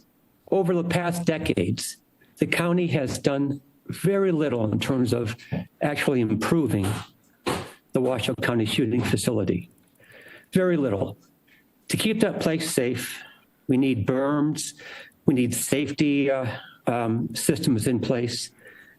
All of that takes money, and the county has not invested in that range appropriately. We are seeing this right now with safety berms deteriorating between the 1,000-yard range and the public line. Also, it has deteriorated berms on the Silhouette range. We are really looking forward to this change in management. Once that happens, our club is committing to put in thousands of dollars worth of manpower and equipment rentals to get out there and make this range a much better, safer place, increase our participation, and keep shooting going in the long run in this county. That's all I have to say. Thank you. Any other public comment? No further public comment online or in chambers. All right, thank you. So the possible motion that I have in the staff report is related to the Disc Golf Association. I don't have an electronic device with me to pull up the emailed one. I'll do it. But is it possible, like I would be willing to make this motion, but, and I don't know if council or staff has suggestions, but can I make the motion with the, since it's only a recommendation to the county commission, that we recommend the county commission approve this with some augmentation of funds offset by the not having the annual loss anymore?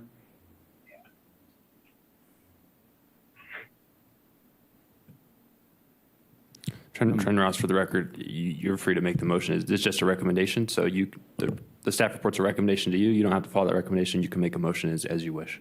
Okay.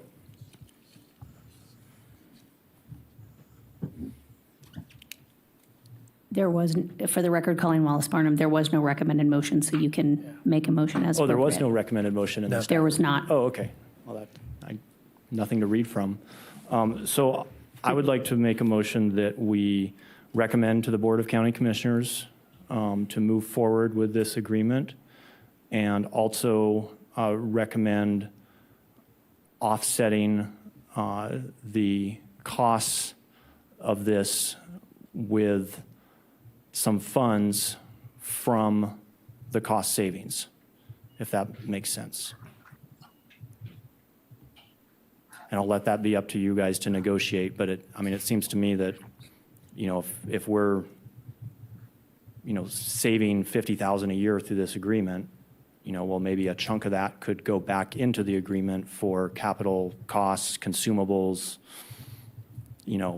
trash bags, buckets, whatever the needs are. But I'll leave that up to you guys to discuss with the applicants.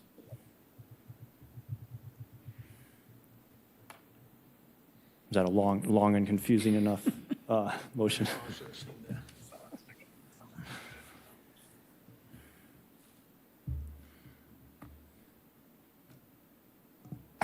This is Miles Gertler for the record. Hey, Kevin, can you make one stab at restating that, and then I will second it. It would really help to have have something written on this to read from. That makes it a lot easier. For the record, Colleen Wallace Barnum, you can go off the subject and kind of utilize the subject information from the staff report, and that might help word it appropriately. Okay, I'll give this my best shot here. So my motion is to recommend to the Board of County Commissioners to approve the agreement and continue negotiations on costs with the intent to provide some funding towards the agreement to assist with operations at the range. This is Miles Gertler. I'll second that. Thank you, sir. Any comments or discussion on the motion? We don't really have an agreement presented yet, do we, Colleen? No, and It's No, still you have in a draft copy. form. We're still yeah, and all we're Yeah, doing the- is making a recommendation since we don't approve the final agreement. If we could make some kind of a line item for capital improvement for a certain percentage and have that part of the agreement and the negotiation? I have a really quick question. Commissioner Randa, for the record. Scott, do you need county money to assist with capital? Yeah, it'd be a big help. Absolutely. You heard from Western Nevada Pistol League, like some of the concerns they have is funding, bringing more people in. If we charge them more, it does become an issue for them. And so it is difficult at current status. It looks like we can just make payroll. I'll give you a heads up. Like this last month, I think we did $700 out there, and we staffed it, 20 days, whatever it was out of the month. So there are some concerns that we are financing it currently. Aaron had to come off the county, and he's one of our employees. So we're funding it through our indoor range currently. That would be a big help to us for sure. Thank you. Comment for Colleen. I understood early on you were kind of under a timeline to get this approved in front of the county commissioners, but I feel like we're pushing this through before we've really had a chance to look at what the agreement is. I mean, I'm all for what I've seen. This is looks like a real plus for that facility and how it's run and managed. But I just feel a little under the gun here to push something through that we really haven't seen a formal proposal, a formal contract that's going to be the agreement between the county and Nevada Firearms Academy. Would it be too much to ask to see that first? So the draft agreement is before you with all the exhibits, so that would be what would be formally brought to the commission. What we're negotiating is the capital plan, the 5-year CIP plan, and the dollar amount annually that Nevada Firearms Academy could potentially put towards the range. That could be, that's where we're negotiating at this point in time. The reason I didn't want to have to bring it back to this board is because if we wait till it would be the end of March, since we meet every other month. So, in light of trying to get, and it's really not a rush. We want to do it right. We want to make sure it's the first time we're doing it under full agreement. So, we don't want to rush. We want, more than anything, we want to do it right. So, if the desire is to come back with that agreement, but those terms of that agreement would be very similar to what you're seeing, we could potentially come back with what Nevada Firearms Academy is proposing for that capital improvement plan, in addition to maybe a budget, what they would be paying staff versus, their anticipated revenue and those types of things. I mean, it sounds like those are the documents you're interested in seeing or Comes down to the understanding money, better? Yeah, just as the folks here had commented, they're concerned about the increases and without really seeing that structure, how they're going to increase fees, if they're going to increase fees, what's that's going to mean, what's their expected, they're looking at an increase in folks going out there. What do they anticipate as that increase? What are they going to make off this? Are they going to need more county funds to keep this thing going on an even keel the way they want to do it? And I think they want to do it in a very high level. It looks like it's going to be a great opportunity, but is it going to be at a cost that's going to keep folks that have been traditionally going out there they're going to say, no, heck, I'm going to go over the hill and start my own little range out there on BLM land. So there's questions out there that before I feel I can say, yeah, well, let's send this on to the county commission. What are the answers to these questions? And if I could just clarify, we don't have the packet in front of us. It was emailed out. It was emailed and it did the have 19th at 8:05 a.m. Yeah, it did have the. with all the exhibits that Colleen Yeah, referenced it for had the the record. agreement, but it was like just the kind of the standard county boilerplate agreement. Yeah, for the record, Eric Crump with Washington County's Community Services. It might help to kind of go back a little bit in how we came about making the decision to go out to RFP.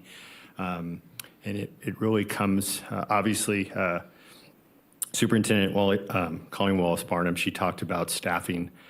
This was a place that did not generate revenue. We lost over $140,000 last year. We're continuing to see that trend increase. If you look at our fees and charges policy, it really identifies specific types of activities that should be, quote unquote, subsidized by taxpayers. Those are free parks, free trails, those types of things. And then there's different levels of activity. This particular activity, very somewhat specialized activity, it's recognized in our fees and charges policy to be 100% cost recovering.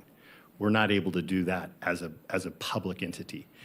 Golf is a very good example of how we've gotten out of the golf business, let the private sector go in, do what they do best, without any tax dollar subsidies towards the golf course. And I think we're proud, and those are great models of what we can do when we do these partnerships. So that was really what we were trying to model this after. If we could continue to provide this resource and this experience to the community without tax dollars, that's a win for everyone. And that's really kind of where we were going. And when we went out to bid and talking with Scott, he feels that he could make this happen. Certainly, it'd be great to have other county dollars, and any agreement we can amend, we can change if things aren't working. What I heard from him earlier is the public line fees would go up, but the shooting facility, the private with all the groups, he plans to keep those status quo. So that's kind of the fee schedule. The way we styled this agreement to all of you today was really we wanted, there are things that have to be in agreement and they're not really negotiable. We want to know those things that you all as a board want to include. So what we heard from you is, the county is currently spending money on this range. We can take that money and basically subsidize this range to provide either a better service or make sure that our partner is successful. So, those are the types of things that we need to hear that we can incorporate into an agreement. So we heard you loud and clear. We don't know exactly what that figure is going to be. I think there's a level of trust that we can negotiate with. And go back and forth and bring something that makes sense. But we wanted to hear from you. What are those things that you want to be sure that are in? Not the nitty gritty, not the granular. What are those things? So you want county subsidy? Got it. Okay. So what else? Those are kind of the approach. Okay. Thanks, Eric. Yeah, and like my motion, it was the recommendation for approval and the recommendation for a subsidy, we'll call it that. If you guys end up in your negotiations, find out that there's something that prevents you from doing that, like I understand.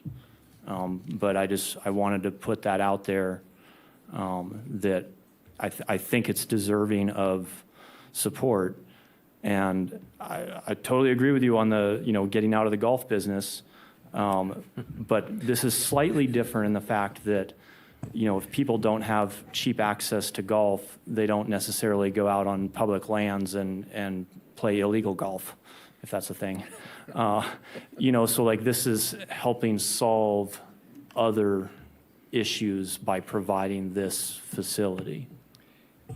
Yeah, for the record, Eric Crump, and we hear you loud and clear. Even with golf fees, they are responsible for presenting fees to us, and they're reviewed and ultimately approved by the director. Because at the end of the day, if the fees go up, obviously it's bad for their business, but it gives us a black eye as well. And we have to answer to our constituents. We have to answer to our citizenry. So we understand that. We're highly sensitive of it.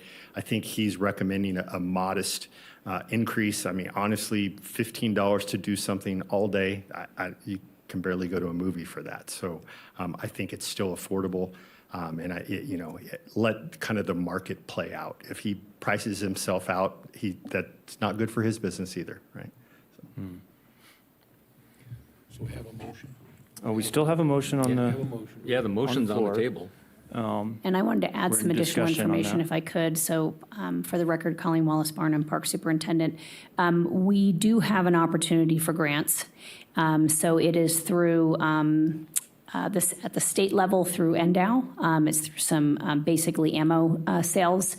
And we did put about $260,000 into the range 2 years ago to help with the road improvements in addition to some drainage improvements. So the county has put in capital funds in the past and done some capital projects out there. We repaved the parking lot and provided better ADA access. So there is that opportunity that we could potentially still take on, to assist in a different kind of a role rather than managing it, right? We could assist with some grant funding and work closely with Scott and Nevada Firearms Academy to see what types of improvements. Berming, I know, is a big one, and we have a list. I mean, we've been working on that for several years, so we know the needs as well. Yeah, and perhaps, I mean, again, I'll leave this up to you guys in negotiations, but the easiest, paper trail wise, maybe just to insert in the agreement that, the county will augment the CIP money, that they're paying a portion of their sales into, that you guys will also put, some seed money every year into that CIP account to help with some of those capital improvements. Okay, thank you. Any other discussion on the motion? Do we have to do public comment on the motion? No, okay. Okay, well, with those clarifications and where they feel this is going, I'll second your motion. Okay. I think Miles already. It's already been seconded. Miles, you just need to We vote. get a vote? Okay. All right, so all those in favor signify by saying aye. Aye. Aye. Any opposed? Aye. Hearing none, motion passes. And if you're still on, Scott and Michaela, thank you for attending virtually, and good luck in your efforts, and enjoy your time in Vegas. Yeah, thank you so much. I appreciate what you're all doing there, and I thank you for your time. Item number 7, possible recommendation of agenda topics and meeting date for the joint meeting with Washoe County Open Space and Regional Park Commission, City of Reno Recreation and Parks Commission, and the City of Sparks Parks and Recreation Commission. Good afternoon. For the record, Eric Crump with Washoe County's Community Services Department. Some of you have been here a while and have been to a joint park commission meeting, but this is something we do on a fairly frequent basis. Used to be every couple of years. Now we're trying it every year. So we have been kind of engaged with the City of Reno and the City of Sparks park staff. Yes. And they have talked to their respective park commissions, and we were trying to put together a joint park commission meeting where all 3 commissions would meet simultaneously, have an agenda. We've historically tried to keep that agenda to 1 or 2 items with some updates from the respective staff. It's worked out really well. So what we'd like to hear from you today, we're looking at April, if that works. So we'd kind of like a confirmation that April would be a good time frame to target, and then any type of, any topics you would like to see on the agenda.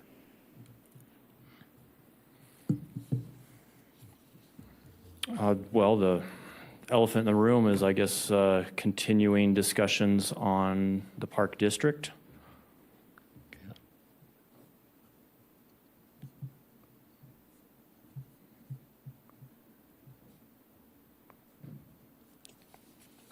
And then personally, I'd love to see, I know that got X'd out last time in interest of meeting brevity, but a standard trail construction guidelines for all three agencies, because that's something that's sorely missing by all three. And I'd be happy to give that presentation. Sounds good.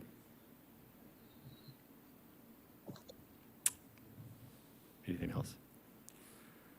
Does any other commissioners online or in person have any suggestions or ideas, or I guess objections to an April joint meeting date? Vice Chair Kearney, go ahead. Thank you. April sounds really wonderful. What I'm hoping that maybe we can try to find, since there's three separate divisions of us, something that harkens back to the last meeting in January, when it was brought to our attention that users of the parks at a younger level is way down. So my question is, how can all three of us in our respective bodies encourage users to use our parks at a younger age? It just seems that we're missing an opportunity, and I don't know what the answer is. But with all three of us as these very large groups of people, there's got to be a way that we can incentivize use for our younger folks. So that would be my hope, that all three of us in our respective areas can begin to promote usage of the parks from a younger age, just as a collective mission or mandate. That makes sense? For the record, Eric Crump, it does make sense. We'll have to put some thought into what exactly that looks like. I'm currently short of basically just park counts. We don't really have a good database of demographics of park users, but that's not to say the City of Reno and City of Sparks doesn't. So we can reach out to our counterparts at those at City of Reno and City of Sparks and put our heads together, see what we can come up with. Commissioner Gertler has a question. Hey, thanks again. This is Miles Gertler for the record. One thing, I know we already got a presentation on the public lands bill. I think there have been changes to it, and I think it could be something that's interesting for all three commissions to learn more about, especially the funding provisions that are in the current draft. Also, maybe an update on what the disposal parcels that would be going to county or local government are intended to be used for. And then maybe just an update from, if there is an update available from Rosen's office, I think that would be useful. Noted. Any other ideas or suggestions? Do you have enough of what you're looking for? I do. Thank you. Yes. All right. Thank you. This is a 4-action item, so if you can just call. Do we need to officially make the motion to meet? I think it's for possible action. You certainly can, not required. I don't think you're required. We might want to call for public comment to see if the public has any say in there. Is there any public? I have Commissioner Gertler would like to speak one more time before we call public comment. I'm sorry. This is Miles Gertler again. One other request I forgot to make is possibly if it's possible to do this towards the end of April, that would work well. I have a medical surgery scheduled. Thanks.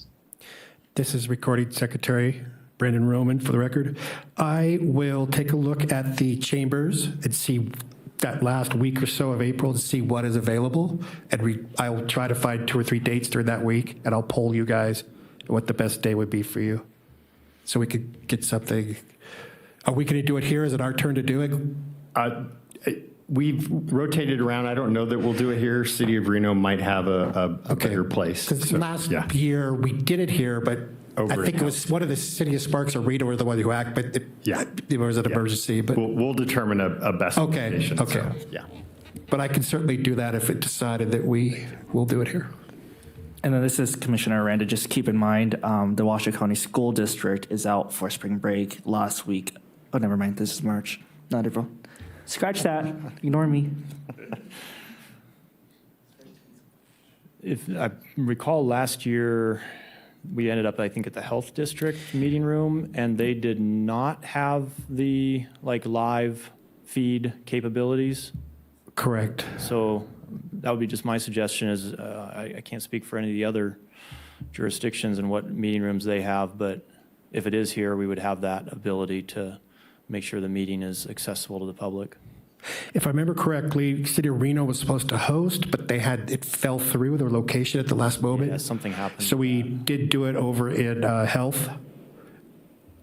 And we ran the meeting, but they were the actual hosts officially with their agenda and all that. We're missing somebody or something. Yeah. It's awkward.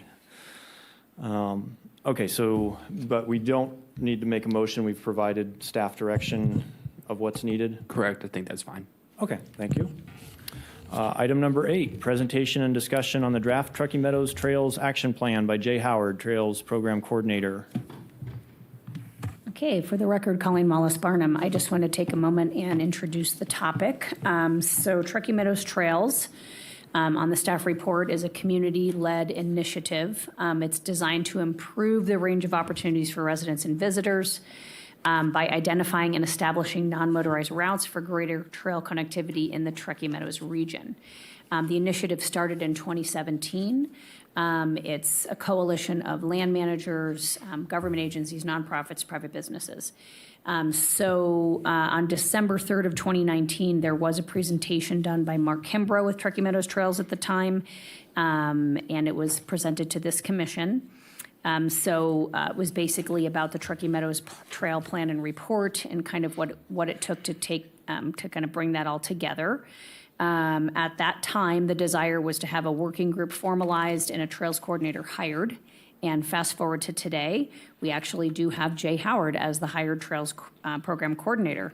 That funding came from generous support through the Economic Development of Western Nevada, otherwise known as EDON.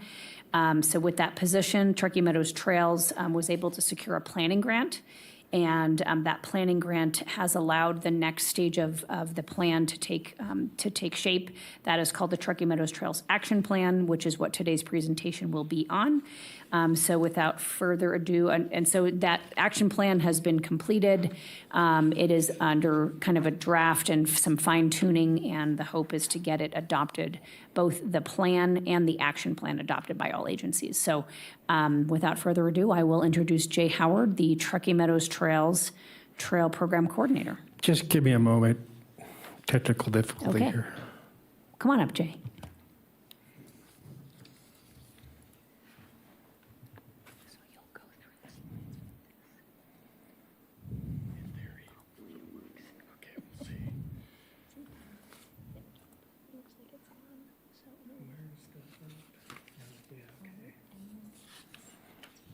The clicker on the side.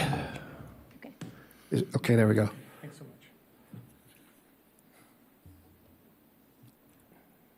much. Are we ready? Go ahead. Good afternoon to the members of the Parks Commission. Thanks so much for giving me some time today to give you an update on where we're at with our planning efforts. Forgive me with these next 2 slides. It's going to be a little bit redundant with what we just talked about, but I appreciate that intro to the program.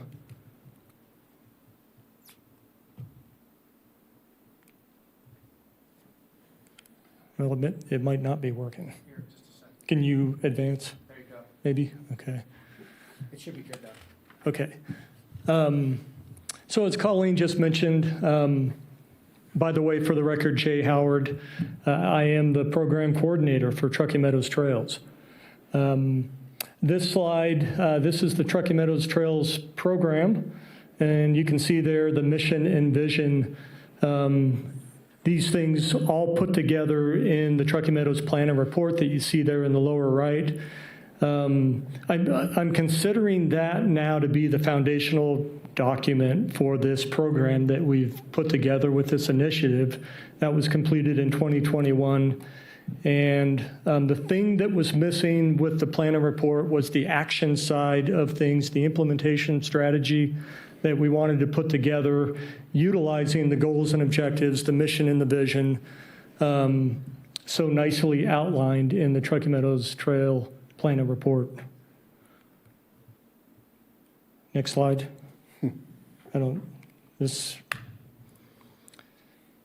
As was mentioned, the two major goals of the plan and report was to put together the Truckee Meadows Trails Working Group. You can see on this slide some of the logos from the membership there. Across the top are two major regional partners, RTC and the Truckee Meadows Regional Planning Agency. And then across the middle, upper middle, are the land managers that are so critical to the effort that we have here. Washoe County, obviously, cities of Reno and Sparks, the Reno Sparks Indian Colony, and then our federal partners at the BLM and the U.S. Forest Service. In addition, we've got other regional partners that represent members of the trails community here in the Truckee Meadows, such as the Biggest Little Trail Stewardship, EDON, which we mentioned before, gave us financial support and helped us get the program going. For example, One Truckee River, Sierra Trail Works, Nevada Land Trust, Eastern Sierra Trails Coalition, and the Truckee Meadows Parks Foundation. I should mention that the Truckee Meadows Parks Foundation is an important partner in this effort. They kind of stepped forward and agreed to become the main administrative home for the program and our fiscal sponsor. So there's about 26 different members in total, and several folks from each entity that are on my list of members for TMT, so that's about 40 or 50 people. Next slide. So our major effort at this point is the action side of what needs to happen with this overall effort. And what I'm calling this is the Truckee Meadows Regional Trails Plan. And this will be a separate document that will be the guiding document that we move forward with as we implement the concepts of this program. You can see in that infographic to the right that we've got the existing trail network here in the Truckee Meadows, and like we've talked about, the TMT plan and report. And then the two major sections of the Truckee Meadows Regional Trails Plan is the trail network, the conceptual network that we envision to be kind of that desired condition that we want to see, moving into the future, and then the trails program as the instrument for, like I said, implementing the concepts of the plan. Next slide. So in the most simple terms, I always find that simple is best. With this Truckee Meadows Trails program, those two major sections represent for me what we want to do, and then next slide, how we're going to get there, which is all sort of based on this TMT program and the working group. Next slide. This slide represents the project area, if you will, for this initiative. Inside those bubbles is what we know as the TMSA, the Truckee Meadows Service Area. So that's our primary area that we're working in. But in addition, we've identified these influence areas that surround the region, where quite a few of our trails come in from the outside and emanate out into. Certainly on the western side of the region, we've got so many of our trails in the foothills of the Sierras and in that Peavine area.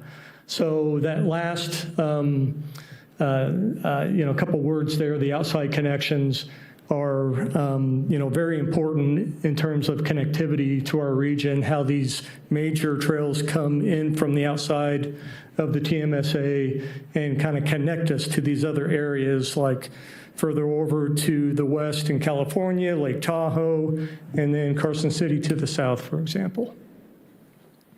Next slide.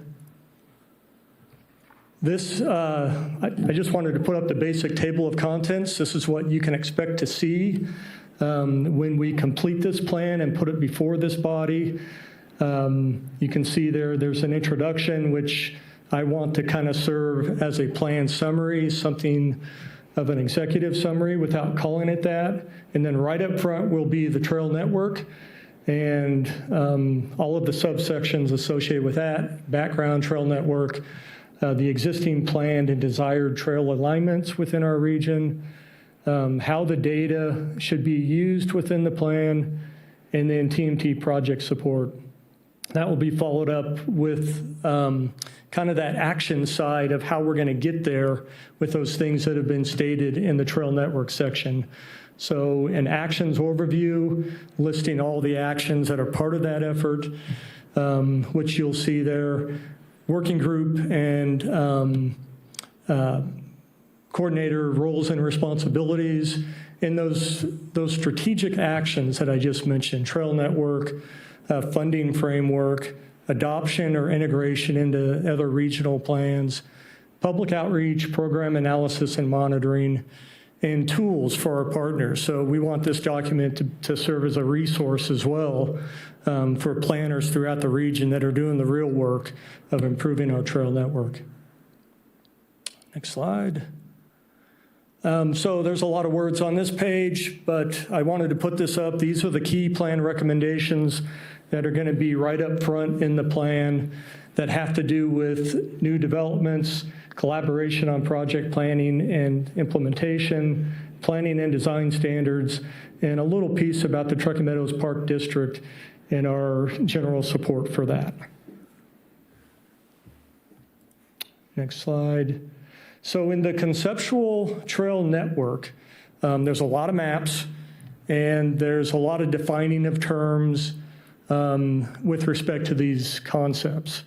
In our planning for this document, we had a lot of one-on-one meetings with working group members. We had some targeted focus group meetings.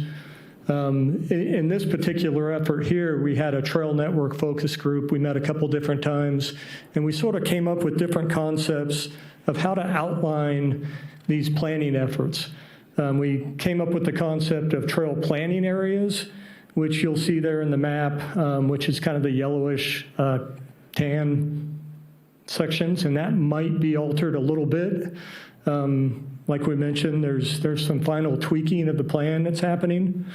There's connection corridors, which is represented in the green shading. And then something you might not be able to see too well, but where you see it's trail hubs associated with each planning area, which is an area where trails come in, emanate out from. It's most likely a trailhead that has services, but more than one trail is available, and those are trails that represent connectivity to other parts of the region. So those are trail hubs. Next slide. Within the conceptual network, we've identified 3 different types of alignments. The existing alignments, pretty self-explanatory. Those are the trails that we already have out there. The planned alignments and desired alignments. So planned alignments already have been vetted to some degree. They're already in planning, or they're part of a master plan, for example. Many of these planned alignments that you can see there in dark purple, for example, are very close to becoming existing, meaning that there's work going on right now currently. Desired alignments are the unvetted ideas that we wanted to put into this overall conceptual network. Those are lines that connect one spot to another, one trailhead to another, one alignment to another. and just, represent sort of a first stab at what this overall network might look like if we work towards, those desired alignments. Those are kind of the yellowish corridor-looking alignments that we see on the map there. On the right is the map of the existing resources that we have. So you can kind of see the difference between the two, between what we have currently and what we might have someday as this effort moves forward. Next slide. This is my last slide. With this one, I wanted to talk a little bit about something that's an exciting aspect of this planning effort, and it's called the Development Coordination System. One of the very important things that we wanted to do with this effort is always be at the ready and kind of get in front of the developments that are happening around the region. All too often, and you hear it over and over again, developments are happening, and we're not sure if trails are being considered, trailheads are being considered. I think they are more than they have been in the past. We're doing a good job of that, but we want TMT, the Truckee Meadows Trails Program, to be a resource for the developments that are happening here in the region. So the coordination system is putting the data to work for us. Part of what we have with TMT is a trail database of all the existing resources. We've added all of the desired alignments, all the planned alignments, and so we're going to let that data work for us. And every time that there's a development that comes up, maybe it comes across the desk of the regional planning agency.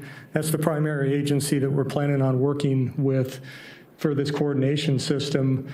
Then that development is plugged into the system, and if it's within proximity, say a quarter mile or so of an existing resource or a planned resource, then it acts as a trigger system to let us know about that. And all this being a system that gives rise to a conversation, right? So it will give us a chance to reach out to the developers, to planners with that development, and start a conversation about how trails and trailheads can be incorporated into their plans.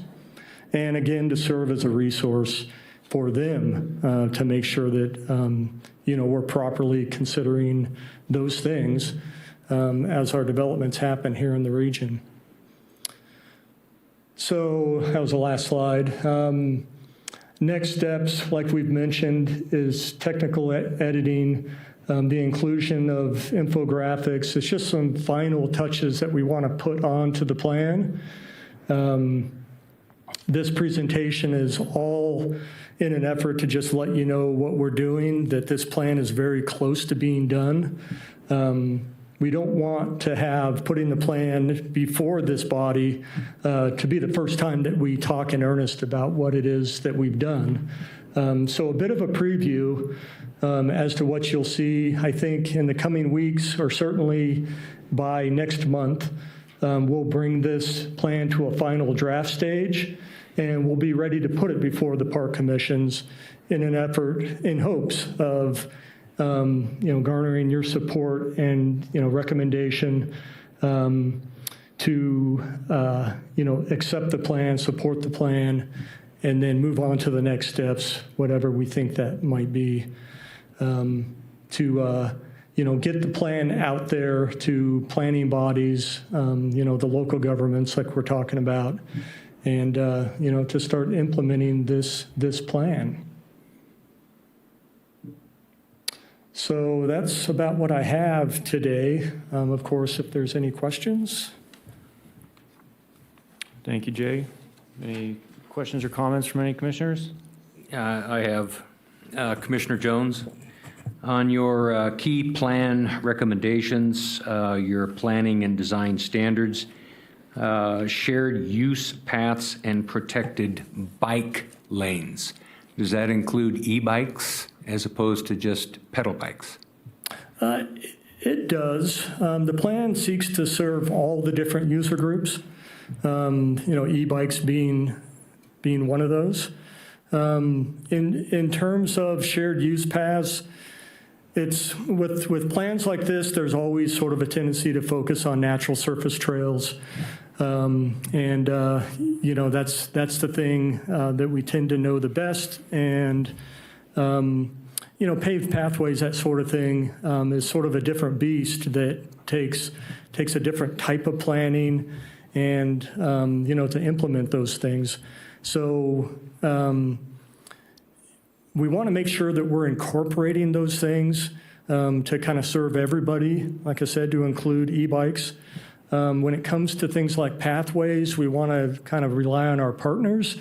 And, for example, RTC being the body that's kind of the expert in terms of, you know, where and how those things, those types of pathways can be designed and where they can be put. But certainly we want to show support for those efforts. And so that recommendation has to do with that, just supporting the efforts of RTC, for example, to implement Class 1 shared use paths throughout our region. Okay. Did that answer your question? I know it was primarily about e-bikes. Well, it's something that, as a daily user of paths up at Lake Tahoe, I'm from Incline Village. The e-bikes, unfortunately, and a lot of them are just rentals. And the rental companies, I'm sure they have some type of contract with the borrowers and users of these e-bikes, but the issue of a speed limit and things like that have come up in the past. And a number of folks have very bluntly explained to me the issue of being run off the road, the path, I should say, by these e-bikes, and folks that just don't seem to have a lot of respect for pedestrians on a path that's basically a multi-path. Mm-hmm. And it's something, I don't know how far out some of these paths will be. And it used to be in some of the wilderness areas, you had a backcountry guard that would be patrolling areas way out. I don't know if that's even a possibility. That if you have women hikers that want to feel safer, if there is in fact a backcountry guard that they know is out there or something along those lines with radio communication and all that. Is that something that's part of this? Well, it could be. This, you know, as I've described, this effort is really a planning support effort. And we want to be advocates for our trail system and try to improve that and its connectivity. But in all of that, I think trail etiquette and things of that nature are very important as well. So in the plan, we've created what we call a toolbox to bring together resources. Trail etiquette issues might be a good example of that in the plan, actually the online version that's going to be on the internet, at a website, we seek to kind of keep these up-to-date toolbox items in place, trail tech, things like that, you know, the latest standards and, you know, design things that are often changing. But to answer your question, I think trail etiquette is a major item that needs to be implemented and considered, and wayfinding signage related to that, all those types of things. We would certainly support that. Thank you. Any other questions? Any other comments or questions? Commissioner Garcia, for the record, thank you so much for the presentation. I'm kind of visualizing like a wheel and then another wheel within, because you've got the outer region connections, and then within that the proposed, or hopefully someday the newly existing trail connectivity will have like that inner ring that will touch more lives for more neighborhoods in our constituency. So I like where this is going. It's exciting work. I really do appreciate your emphasis on being a resource for developers and different agencies, and kind of being that hub of this type of information to kind of trigger these great ideas to eventually come to fruition. I remember meeting you last year and have a new development potentially popping up in Sun Valley and on Chocolate Drive, and right next to that is Red Hill Open Space. It has a a trailhead right there. And if it wasn't, for the developer kind of honing in on that as a potential asset, that could be an opportunity that's lost. And so I think really having this be a way to do that outreach and proactive work with our developers and agencies is a good way to go, because we just don't want this connectivity and trail access and these beautiful pathways to exist in our high-end neighborhoods. We want them to exist and be a standard of quality of life throughout our region. So thank you. Thank you. Yeah, that was this development coordination system is kind of a primary way, in my opinion, for us to stay active, relevant, and be a resource, for the region when it comes to trails. I mean, so often I hear that you've got developers that, they want to, have trails. They want to implement things, trails and trailheads, but they just don't understand much about that. And certainly what's related to, connectivity. To have a small pathway system within your development is one thing, but to have one that is connected to the outside is a whole different world to get into. So we certainly strive to kind of make that sort of thing happen and be the resource that can facilitate that. Thank you, Jay. Warms my heart that it's going out to technical editing, because I really want to see this be like a professionally laid out and written plan. I really applaud the National Park Service. I forget the exact acronym, Greenways Planning. RTCA. Something, yeah. Rivers, Trails, Corridors Assistance Program. Very good job in getting assistance from them to assist with the plan, because they've done several projects around here and done a great job on it. So looking forward to getting this done and not having so many meetings. Yeah. We'll get to the work of getting things done. The technical edits that was an important aspect to me. We heard that feedback, that feedback from the working group. And I should just mention that National Park Service has been instrumental. They've been great through this program. The lady that I have been working with the last week or so and just met with her this morning teaches technical writing. And she has since gone through the document from front to back and made my job quite easy, because there's a lot of great edits that I can just hit the accept button on. So I think we are going to, we've really worked towards having a plan just like that. Very good. Thank you. Yeah. Item number 9, Parks reports.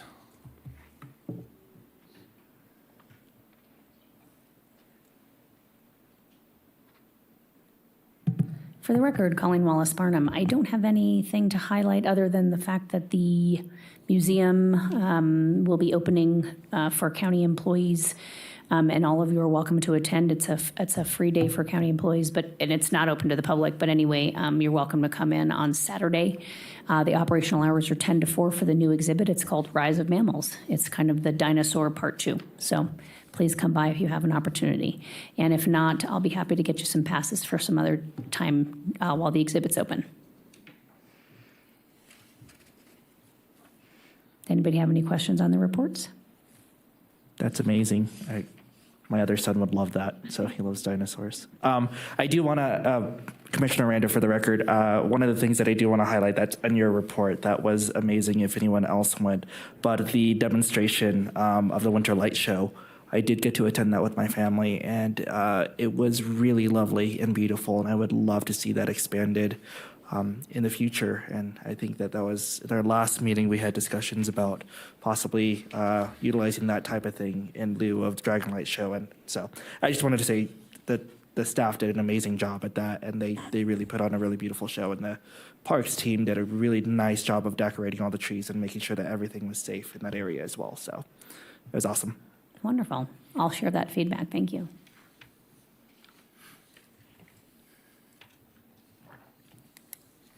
Do we do anything for like volunteer appreciation?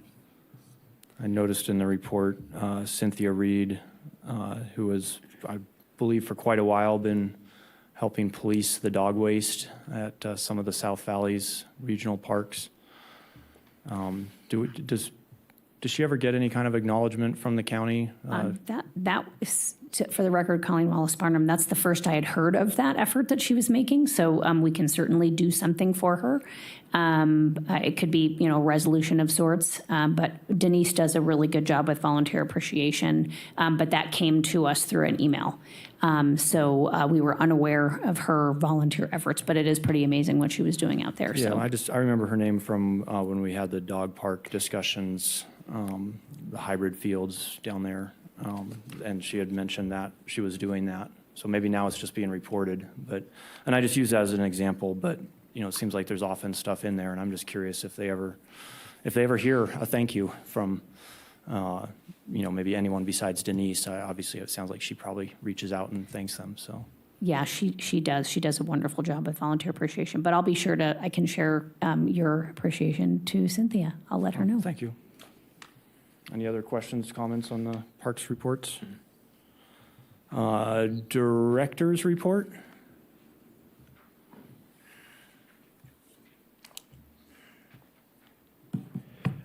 Good afternoon. For the record, Eric Crump with Washington County's Community Services Department. Just a couple of things to announce. On December 19th, the Board of County Commission did approve the easement that came through this board granted to NV Energy at the parcel that is owned right behind the Montessori School. So that was approved. And then the Nevada Recreation and Park Society, NRPS, is holding their annual conference up in Lake Tahoe this year. So they bounce back and forth between the north part of the state and the south part of the state. So that conference is scheduled for April 16th and 17th. I believe that's a Tuesday and a Wednesday. It's at Tahoe Blue Event Center. And it looks like we might have some limited funding available if there's some park commissioners that are interested in attending that. If you are interested in attending that, please contact Brandon via email by the end of February. Our early bird registration ends on March 14th, so we'll kind of get a sense of how many folks might be interested in attending and see if we can cobble up some funds to support that. So should be good. And that's all I have to add. Thank you. Item number 11, requests for future agenda items. Anyone have any requests for future agenda items? I do have a question, and this is potentially addressed at council. We've had quite a changeover in commissioners in the last year. And I think it was either my first meeting or my second meeting when I came on, there was like a presentation that Lindsay did about the open meeting law. And so I'm just kind of curious is there an onboarding procedure to make sure that everyone is aware of that with any kind of routine schedule? There probably is not. If you'd like to request one for this board, feel free. Someone from my office can give that presentation here or just a brief overview of open meeting law. Okay. And I think it would be fine to just even have the presentation sent to the commissioners, but I'm just trying to think of if someone was new to this board and wasn't aware of that training, it'd be very easy to violate, a reply to all email. That's a good idea. Yeah, if it can be maybe passed on to Lindsay to either share the presentation or maybe we can schedule that at a future meeting. Yeah, I could talk to her. Cool, thank you. Any other requests for future agenda items? Hearing none. Item number 12, public comments. Brandon, are there any other public comments? I have no public comments in chambers. I see no hands raised on Zoom. Excellent, thank you very much. Item number 13 is adjournment. Thank you all for attending, and we'll see you in March.